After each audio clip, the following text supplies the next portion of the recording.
an kan bɔgɔli ni an filɛ lɔgɔ an tɛ se ka lajɛ la su ani tile ɔni ɲakuma bi ye sibiri octobre kalo tile 18 san 2025 bi kunnafoni b'an bolo ko lase aw ma jara transport ka baro daminɛ ko kuran ka kuma cɛlɛmɛ kosɛbɛ ni an bɔra yen nɔ o conseil islamique mɔgɔw ye wele bila silamɛ bɛɛ lajɛlen ma k'o dɔw kɛ ka ɲɛsin jamana ma aw bɛna faamuyali ko ɲuman sɔrɔ ninnu an ka kunnafoni dili kɛnɛ kɔnɔna na aw bisimila aw ka kunnafoni kɛnɛ kɔnɔna na Bina Jara kumana wajira transport ni sonjara Bina Jara ale ye jado ke jami ni o kɛra kunu jami jara transport mɔgɔw ye kosɛbɛ n'u kun ye jɛn ta ka bila u ka bɔlɔlɔ sanfɛla ka kɔfɛ a kuma cayara u ye janu jigin ka b'u ka bɔlɔlɔsiraw sanfɛla la Bina Jara ka kuma kɔfɛ min jara transport baarakɛlaw ka denbayaw ye u bɔra ka tigɛrɛ fɔ ka nisɔndiya k'u ɲɛsin jara transport ka garu ma Yorodisa ye ale Bamakɔ yɛrɛ an fɛ yan nɔ jara transport mɔgɔw u kɛlen kɔ ka Bina Jara ka ja jigin ka b'u ka bɔlɔlɔ sanfɛla la u ye communiqué min kɔnɔ u y'a yira ka fɔ ko jara transport garu bɛ dayɛlɛ tɛnɛn don octobre kalo tile 20 min ye karu ye olu bɛ sira ta alamisa don octobre kalo tile 23 ko k'u bɛ ni kibaruya lase jama kulu kan jara transport nin compagnie ba in kun ye mun de kɛ ni y'a to u ka da kun tugura min ye banbagaciw ye olu kun y'a laɲini a bɛ kalo kelen ni kɔbɔ jara transport ka baaraw ko a ka lajɛ ko sabula o jara transport mɔgɔw bɛ ka degun ta ka ɲɛsin maliyɛn dɔw ma k'olu ni banbagaciw bolo bɛ ɲɔgɔn bolo u bɛ olu ko fɔ finitigilakaw ye a daminɛ jara transport kun ma sɔn ka karu lajɔ nka an n'a ye u ka karu bɛ ka lajini ni compagnie wajibara k'u ka baaraw lajɔ min ye Bina Jara ye a y'a yira fɔ k'olu ma dɔrɔmɛ kelen minɛ jara transport mɔgɔ la k'u ye min kɛ u ma ɲɛ u seginna u kɔ ko de la to olu yamaruya d'u ma u k'u ka baaraw daminɛ ko kura Bina Jara ye ni kuma yɔrɔ min fɔ aw ni an ka jango lamɛn ɲɔgɔn fɛ jara jɔ ani bi cɛ a bɛ waati ni bɔ kumaw cayara jara baarakɛlaw bɔra ka kuma jara yɛrɛ tigi a bɔra ka kuma ka yafa deli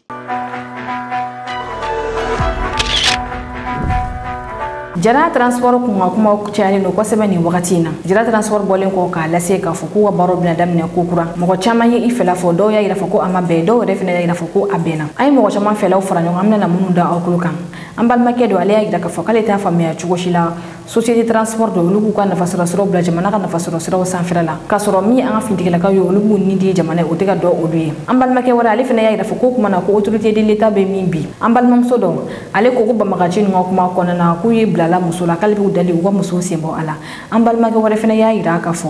ko banbagaci ninnu ka kibaruya k'i b'a ye fɔ ka caman bɛ cari TikTok de sanfɛla la ko jamana kan ka fɛɛrɛ sɔrɔ u la teliya la an balimakɛ dɔ fɛnɛ y'a yira k'a fɔ ko jara transport kan a fɛnɛ bɛɛ bɛ ka i fɛla fɔ dɔw b'a yɛrɛ fɔ ko a ma bɛn dɔw yɛrɛ fɛnɛ yɛrɛ fɔ ko a bɛnna k'ale kɔni bɛ min dɔn ale bɔra kɔrɔnfɛla la k'a bɛ wagati jan bɔ nin ko nin bɛ kɛ kɔrɔnfɛla ni ale santiri kɔnɔna na société caman n'u kun bolila i b'a ye k'a fɔ u bɛ ka baaraw kɛ u ni banbagaciw bɛnnen don a la dugu caman n'i ye olu fɛnɛ bɛ ka se ka sɛnɛw kɛ ni banbagaciw bɛnnen de don a la ko ni mɛ o kɛ u bɛ gɛlɛya sigi i kan ko o la bi ni jara transport ye o ɲɔgɔnna kɛ ko man ka kɛ ko kura ye mɔgɔ bolo sabula ko kura tɛ bɔlɔlɔkan kumakɛla dɔ fɛnɛ y'a yira k'a fɔ ko an ma to an ka bureau climatisé kɔnɔ Bamakɔ yan nɔ k'a fɔ bi ko jara transport bɛ ka min kɛ ko o tɛ bɛn ko wagati min na jara transport gɛlɛya kun bɛ y'u kan ko mɔgɔ si ma bɔ ka u dɛmɛ ko a baarakɛlaw taara chômage la mɔgɔ si ma bɔ ka dɔrɔmɛ kelen fara ɲɔgɔn kan k'a di u ma ko wagati min na olu wulila ka fɛɛrɛ sɔrɔ ka gɛlɛya k'an bɛ bɔ k'a yira k'a fɔ k'olu bɛ ka min kɛ ko o maɲi nɔ k'a sɔrɔ wagati min na gɛlɛya sir'u ma ko mɔgɔ ma bɔ ka u dɛmɛ ko minnu yɛrɛ fɛnɛ ka mun dɛmɛ olu bɔra ka yira fɔ k'u bɛ ka kuma min fɔ ko tiɲɛ fosi tɛ a la a ko nin ko in ko a ka lajɛ diɲɛma jɔ la sabula ko n'an bila jara transport la k'a bɛ se ka taa wolo ko wɛrɛ la an kɔni ye nin kibaruya ni fara ɲɔgɔn kan k'a da aw kulo kan aw fɛnɛ bɛ se ka hakilina bila a ko la commentaire la bonya ani karama kɔnɔna na kunnafoni filanan banbagaciw ye attaque kura kɛ kɔlɔnjɛba ani kajana ɲɔgɔn cɛ wa kabini kunu jara bɛ ka kolongolo jami kɔnɔna na min ye jeni mɔgɔ ye olu bɛ ka yira k'a fɔ k'u ye citerne dɔw attaque kɔlɔnjɛba ale ni kajana ɲɔgɔn cɛ ni ja an tɛ se ka sɛbɛntiya sabula armée ma communiqué kɛ a kan nka ja dɔ bɛ bɔlɔlɔ sanfɛla la jami na an bɛna pereperelatigɛ kɛ a la ni ja in ja dɔw bɛ a kɔnɔna na minnu tiɲɛ tɛ a la min ye faransi ka kunnafoni di so dɔ ni o ye LC africain ye olu ye ja dɔ cari jami kɔnɔna bɛ ka yira k'a fɔ ko attaque bɛ ka kɛ o wagati min ye armée ka hélicoptère dɔ ye o tɛmɛna attaque kɛlaw la u bɛ ka attaque kɛ hali u ma siran nin kuma o tɛ cɛ sabula hélicoptère bɛ ja min kɔnɔna an delila ka yira an ka kunnafoni tɛmɛnenw na i b'a ye k'a fɔ ni ja in na mɔgɔ min bɛ ka ja in ta ale yɛrɛ tun bɛ convoi kɔnɔna na a bɛ ka ja in ta a bɛ yɛrɛ fɔ ko essence bɛ don bi wa armée yɛrɛ de bɛ ka convoi in sécuriser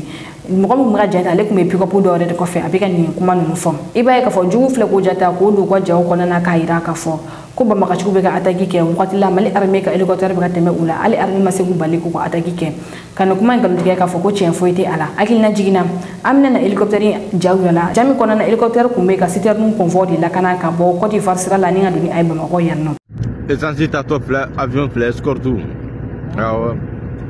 avec la section Kodo dɔw t'a la dɛ essence bɛ don diyagoya bi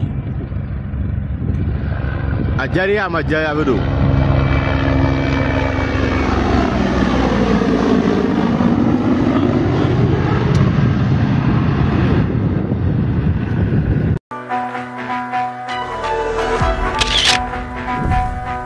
Kunnafoni sabana sous-officier kɛmɛ 7 ani 40 olu ka jɛlaw sɔrɔ école des sous-officiers de Banankɔrɔ kunu min Mali ministre de la défense Général Kamara ale wulila ka taa ni 19e promotion mɔgɔ ka sortie kɛ ni mɔgɔ ninnu cɛla min ye jamana 7 mɔgɔ ye o bɛ ala muso kɛmɛ bɔ ɲɔgɔn o de bɛ ni promotion tɔgɔ tara ka da sergent chef Ibrahim Traoré de la ni ale ni tora kɛlɛ la novembre kalo san 2024 la a kɛra Bamagacu wa mugujugu dɔ senfɛ n'o mugujugu dɔ dugu jukɔrɔ la ka kɛɲɛ ni a ye cɛya min kɛ kɛlɛ kɔnɔna na ni promotion tɔgɔ tara ka da ale la Général Kamara k'a to Banankɔrɔ a ye amphithéâtre belebele yɛlɛ k'a di Banankɔrɔ école des sous-officiers mɔgɔ ma amphithéâtre min ka bon kosɛbɛ min ye minɛn bɛɛ bɔ a kɔnɔ min b'a to u bɛ se k'u ka baaraw kɛ cogoya min na ka ɲɛ école des sous-officiers ɲɛmɔgɔ ale kumana ka taa se Mali école militaire ɲɛmɔgɔba yɛrɛ fɛnɛ kumana min ye Mali ministre de la défense yɛrɛ fɛnɛ ale fɛnɛ kumana aw ni an ka janga mɔgɔ kofɔlenw ka laseli lamɛn ɲɔgɔn fɛ.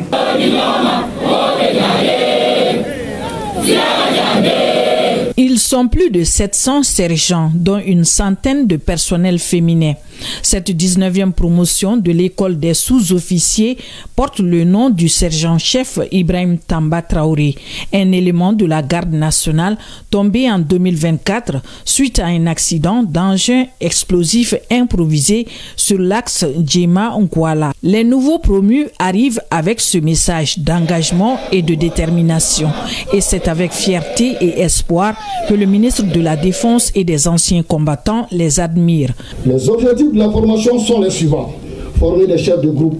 capables de commander les hommes sur le terrain, de tenir les documents au niveau des unités et de faire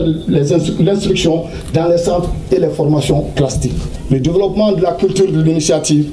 le développement du goût du risque dans la discipline et le développement du sens du devoir et du patriotisme vis-à-vis de la nation. C'est l'ensemble de ces programmes de formation et attitudes qui ont permis d'obtenir un résultat cette année de 100%. En tant que sous-officier, vous avez été formé pour incarner les valeurs fondamentales des forces armées maliennes que sont honneur, devoir, loyauté et discipline.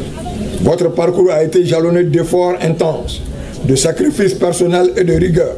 afin de vous préparer à assumer les responsabilités qui vous encombrent. Ces désormais sergents reçoivent leur galon des mains de leur aîné. Ibrahim Tamboura est le major de la 19e promotion de l'ESO avec une moyenne de 17,85. Avec ses coéquipiers de la Confédération AES, Mali, Burkina Faso, Niger et d'autres pays africains, il prête serment devant la hiérarchie militaire, les autorités régionales et plusieurs parents et amis. Cette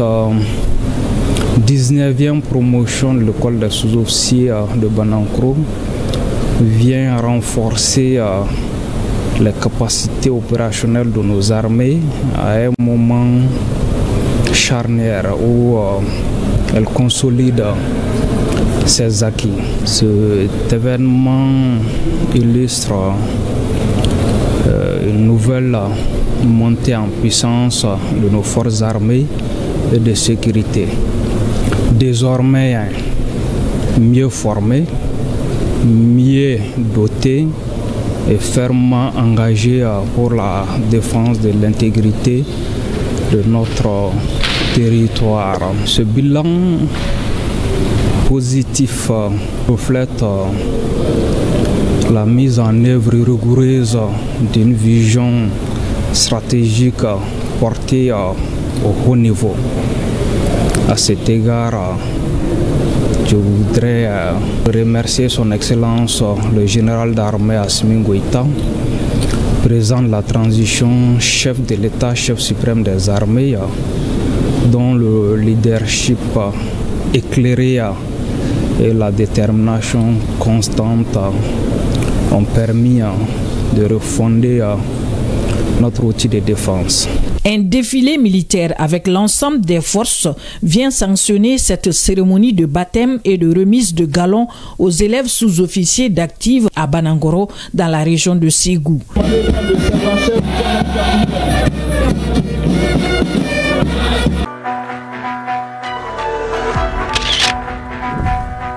kunnafoni nanna ka kɛ I yɛrɛ ye o bɛ sɔrɔ k'i ka sɛnɛkɛfɛnw bayɛlɛma I ka jamana kɔnɔna ka sɔrɔ I mago ma jɔ jamana wɛrɛ la o bɛ souveraineté sinsin kosɛbɛ ni ye capitaine Ibrahim Traoré ye kuma kan kunu juma min ye capitaine Ibrahim Traoré ale jiginna ka bɔ a ka palais kɔnɔ ni ka taa Burkina usine dɔ la ni usine olu bɛ Burkina kɔrɔnti de bayɛlɛma ka kɛ coton ye min ni dɔgɔtɔrɔ bɛ a lamatarafa dɔgɔtɔrɔso kɔnɔ ka jeliw furakɛ ni a ye ale ni ka furakɛli wɛrɛw fɛnɛ kɛ ni a ye Burkina ka société in dayɛlɛla kabini san 2017 la u kun bɛ baara kɛ ni Burkina kɔrɔnti de nka wakati la u ni Burkina banque dɔ nana se ɲɔgɔn ma ni banque in ye société in datugu k'u ka machine bɛɛ minɛ u la san 2023 la mi justice ye ale yɛrɛ fɔ ko société in ka dayɛlɛ ko kura ko banque yɛrɛ ju tɛ a la o bɛɛ n'a ta société ma dayɛlɛ banque ma sɔn ka justice ka décision labato capitaine Ibrahim Traoré kelen ka ni kunnafoni sɔrɔ a y'i sen don ko in na a ye machine ɲini ka di société ma o mago bɛ jɔ musaka min na k'o d'u ma u bɛ se k'u ka baaraw daminɛ ko kura cogoya min na nin société ale bilala sen ka Burkina pharmacienne dɔ de fɛ ni ale tɔgɔ ye docteur Cécile a ka baara kɔnɔna na ani Burkina banque dɔ nana se ɲɔgɔn ma capitaine Ibrahim Traoré kunu k'a to ni société in kɔnɔ a y'a yira k'a fɔ ko jamana ka jɔ a kolo la ko a tɛ kɛ ni marifa dɔrɔn ye ko mɔgɔ minnu fana bɛ sɛnɛ kɛ jamana ye k'olu fana kan ka dɛmɛ I n'a fɔ armée bɛ dɛmɛ cogoya min na aw ni an ka jama capitaine Ibrahim Traoré ka nin laseliw lamɛn ɲɔgɔn fɛ. Société de fabrication de coton burkinabé, Sofaco B,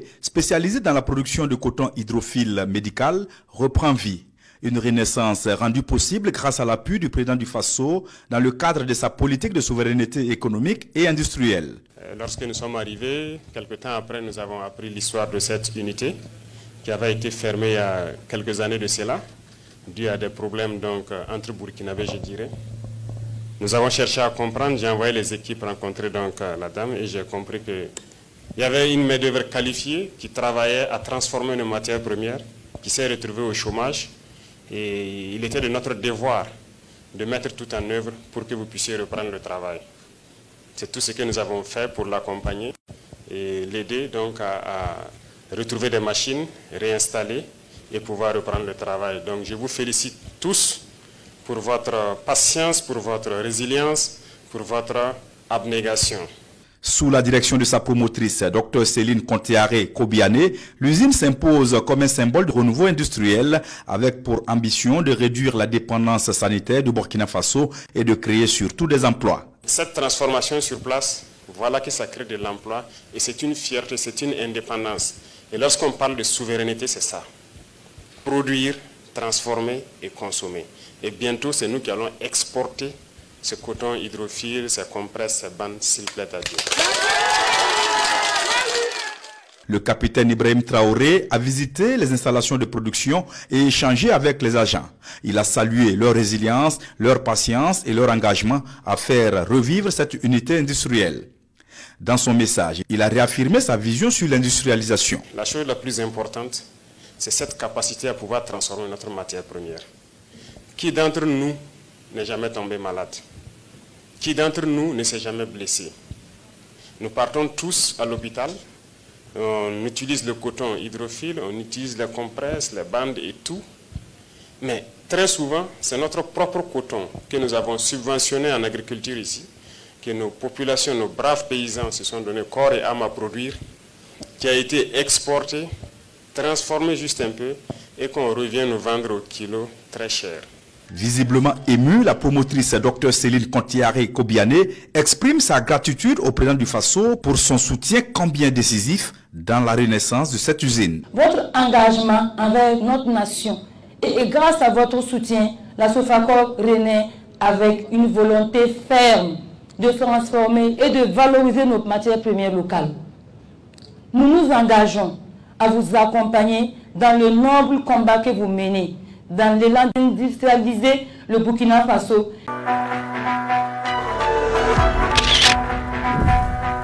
Kunnafoni duruna ameta kajulu chinois be ganga dugukolo ci amena me gani kibara nu lasi miseni kana la mashako kura mi chinois yo le kelembe kata dingo de tike yenno mashimu bula ta mashi keme fla bonyon kula kunnafoni di baga ka fola min ye essence yo be kelenga na ko mashimu kono wira ka seterum be ubulu kunnafoni di baga ay jita ko wako jata ka ci ama jin chene do ka se hakya mima awni ne anga ta mashako kura miseni ko min kono na anga ni jawla je nyoko fe aga don ka fo chinois be gani no dugukolo ci ka se hakya mima anga dugukolo ko kon am sa fo ngo afulum bana pew dugukolo ko yan du kajulum sikaso mara dugukolo ko kon fulum bana pew afara ko dunga faga sabati mais en tant anga kon ango ne ameka konre nati dona tawla parce que ameka konre bismillah quoi Sana taw la mise mi kɔngɔ bisimila o kɔni siga foyi t'o la an bɛ ka kɔngɔ de bisigiya an bɛ ka kɔngɔ de bisimila ka bila an fɛ yan mɛ an t'a kɔlɔlɔ dɔn nin yɔrɔ in nin ye misi min tanga de misiw kun bɛ min yan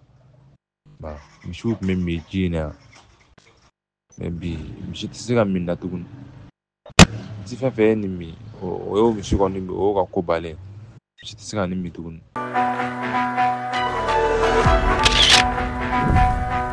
kunnafoni kuncɛla ko conseil islamique ye wele bila mali silamɛ bɛɛ lajɛlen ma ka kɛ ni jamana bɛ lahalami kɔnɔ nin wagati na o conseil islamique ɲɛmɔgɔw ye welewelemada kɛ k'a ɲɛsin imam bɛɛ lajɛlen ma juma nata ani juma min da u ka duwawu kɛnɛ sigi ka duwawu kɛ jamana ye aw ye ni an ka jɛ an ka o conseil islamique mɔgɔw ka nin welewelemada kan in lamɛn ɲɔgɔn fɛ an yɛrɛ bɛ duwawu kɛ ala ka jamana in basigi an ye sigi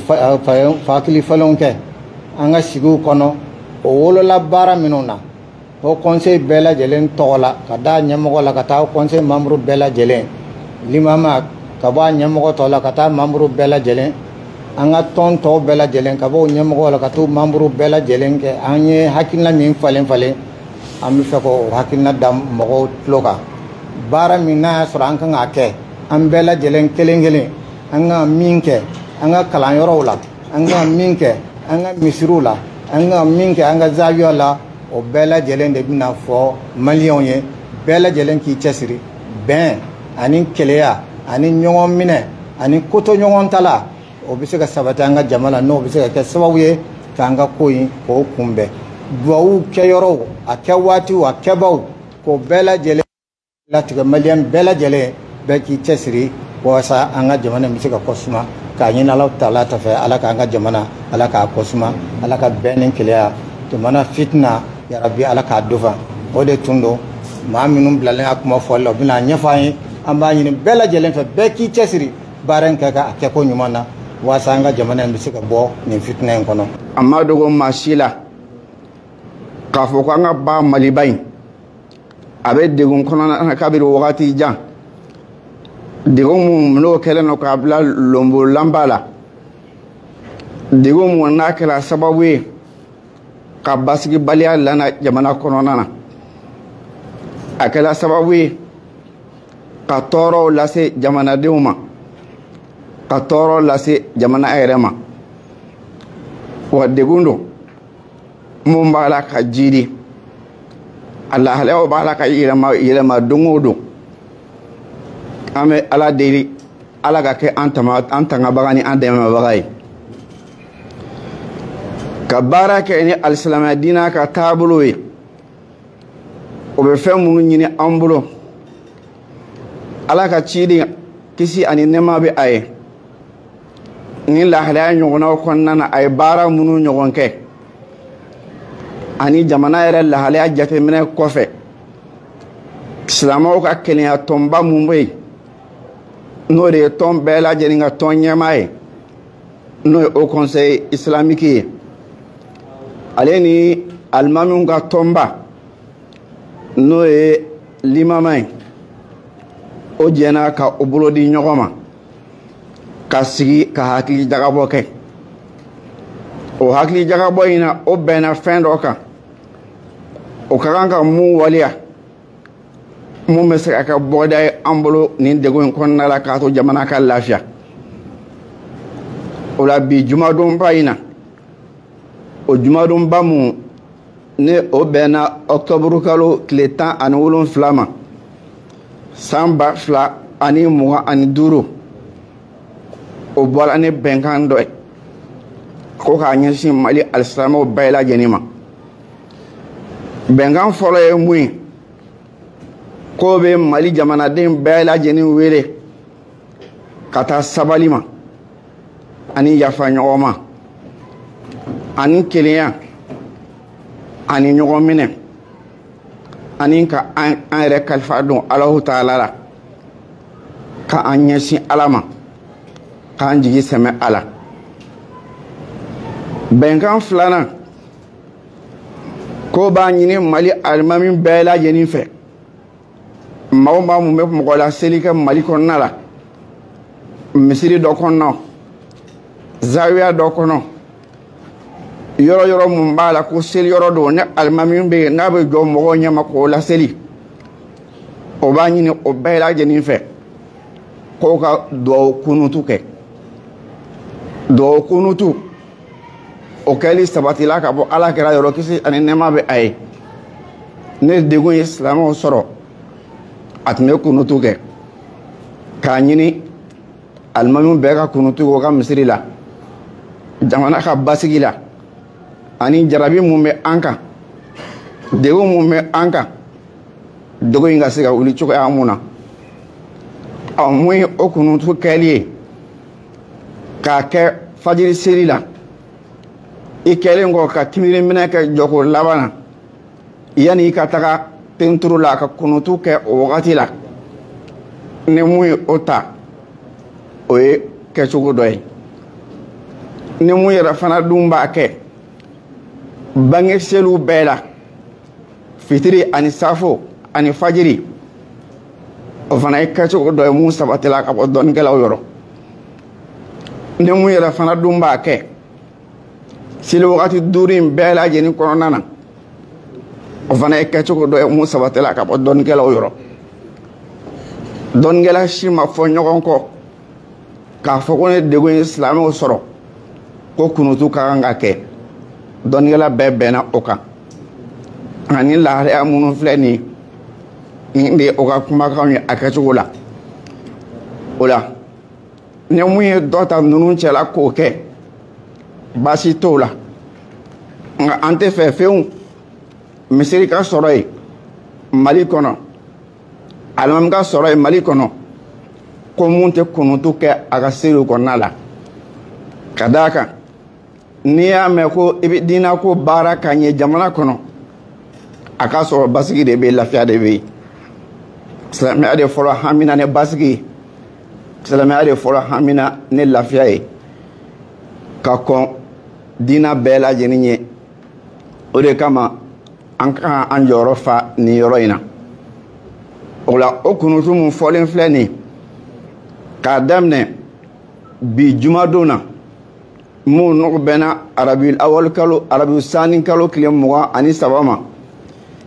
ala kɛra ka hijira san 1447 n'o ye octobre kalo tile 17 ye san 2025 k'a daminɛ o don in na fo ka taa se wagati ma degun bɛ wuli wagati mun na n'o fana bɛ na kɛ a dama kibaruya ye k'o di jama ma nin ye bɛnkan ni cikan filanan ye a sabanan ye mun ye a ɲininen don alimamiw bɛɛ lajɛlen fɛ juma nata ani juma wɛrɛ minnu bɛ da o kan u ka kumakanw ta u ka kutubaw kɔnɔna na ka walandaw ta u ka kutubaw kɔnɔna la i n'a fɔ a ɲininen don wajulikɛlaw yɛrɛ fana fɛ o cogoya kelen na ka kumakanw ta ka walandaw ta mun bɛ kuma basigi kan mun bɛ kuma jamanadenw ka kɛnɛya kan mun bɛ kuma jamanadenw ka ɲɔgɔn minɛ kan mun bɛ kuma jamanadenw ka yɛrɛ kalifa kan Alahu Taala la mun bɛ kuma degun wulili kan ka bɔ jamana in kan o la ni Alahu Taala sɔnn'a ma limama mun ye alimamiw ka tɔnba ye o bɛna kutuba in labɛn